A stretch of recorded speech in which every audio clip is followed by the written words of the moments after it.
আসসালামু আলাইকুম। একটা কথা মনে পড়লো হঠাৎ করে যে একটা কাহিনীর কথা মনে পড়লো যে আমি এতদিন বেশিরভাগ স্ক্রিপ্ট অনুসরণ করে ভিডিও বানাইছি। তো আজকের কাহিনীটা একটু অন্যরকম। সো ঘটনাটা এরকম যে কিয়ামত দিবসে আল্লাহ তাআলা একটা বান্দাকে জান্নাতের ঘোষণা দিল যে সে জান্নাতি। তো সে মানে খুব মানে ভাব দেখাচ্ছে যে আমি জান্নাতি। এখন আমি জান্নাতে যাব। তারপর আল্লাহ বললেন যে ঘোষণা করলেন যে তুমি জান্নাতে প্রবেশ করো আহ আল্লাহর দয়ায়। তো সে বলল কি যে আল্লাহ আমি তো দয়া দয়া মানে কি, আমি তো আমার ভালো আমলের জন্য জান্নাত জান্নাতে যাচ্ছি। তো আল্লাহ তখন দাঁড়িপাল্লা বা মিজান, আমলের দাঁড়িপাল্লা আবার আনলেন, এনে তার সমস্ত ভালো আমল একদিকে রাখলেন আর হচ্ছে আহ আরেক পাল্লায় একটা জিনিস রাখলো, যেটার জন্য দেখা যাচ্ছে যে ভালো আমলের পাল্লাটা মানে উপরে উঠে গেল আর ওই ওই পাল্লাটা নিচে নেমে গেল। ভালো আমলের কোনো মানে ওয়েটই নেই এরকম।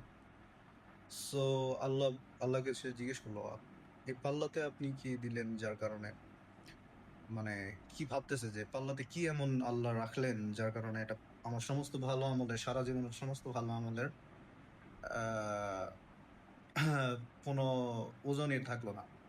তো তাকে ফেরেশতারা বলল যে তুমি যে বললে যে আল্লাহর দয়া ছাড়াই তুমি জান্নাতে প্রবেশ করবা, তুমি তো আল্লাহর দয়া অবলম্বন করেই তুমি আমল করতে পারছো।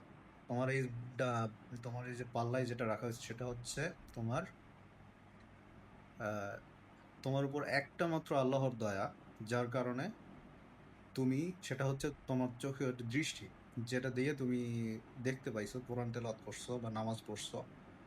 এই একটা দয়ার ওজনই তোমার সমস্ত আমলের থেকে ভারী। এটা হচ্ছে তোমার প্রতি আল্লাহর দয়া। আর তুমি বলতেছো যে আমি জান্নাতে ঢুকতেছি আমার নিজস্ব আমলের দ্বারা, আল্লাহর রহমত ছাড়াই। তুমি আল্লাহর রহমত ছাড়া, আল্লাহর হুকুম ছাড়া গাছের একটা পাতাও নড়ে না। আর এদিকে দেখা যাচ্ছে যে এটা হচ্ছে অহংকার। এটাকে বলে অহংকার। অহংকার হচ্ছে আল্লাহর চাদর, এটাকে নিয়ে কখনো টানাটানি করা যাবে না। সো তোমার হৃদয়ে যদি বিন্দুমাত্র অহংকার থাকে যে আমি এই আমি সেই বা এই সেই, আহ মানে গায়ে মানেন আপনি মোরল একটা ভাব, অথবা নিজেকে বিরাট কিছু মনে করা, এই জিনিসটা যদি থাকে বিন্দুমাত্র যাররা পরিমাণ অহংকার, সে কখনোই জান্নাতে প্রবেশ করতে পারবে না। কারণ আমরা আল্লাহর রহমত ছাড়া কখনো জান্নাতে প্রবেশ করতে পারবোই না। আমরা আল্লাহর নূর দিয়ে, আল্লাহর দেওয়া নূর দিয়ে আমরা চোখ দিয়ে দেখতেছি, আমরা আল্লাহর হুকুমে আমরা নড়াচড়া করতে পারছি। এই যে আমাদের শরীরে এতগুলা জয়েন্ট, হাড্ডি, এতগুলো জয়েন্ট, 206টা হাড়, প্রত্যেকটা জয়েন্ট আছে।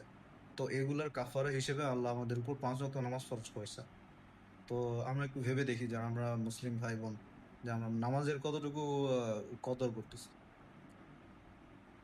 ওয়াল্লাহি বিশ্বাস করুন, নামাজ ব্যতীত জান্নাতে প্রবেশ করা যাবে না, অসম্ভব। মিফতাহুল জান্নাতি সলা, নামাজ হলো জান্নাত বেহেশতের চাবি। সো এই কিছু কথা শেয়ার করার জন্য ভিডিওটা করা। আশা করি আহ মানে ঘটনাটা শেয়ার করার জন্য আশা করি আপনাদের বিষয়টা মানে বুঝে আসছে বা শুনে ভালো লাগছে। আল্লাহ হাফিজ।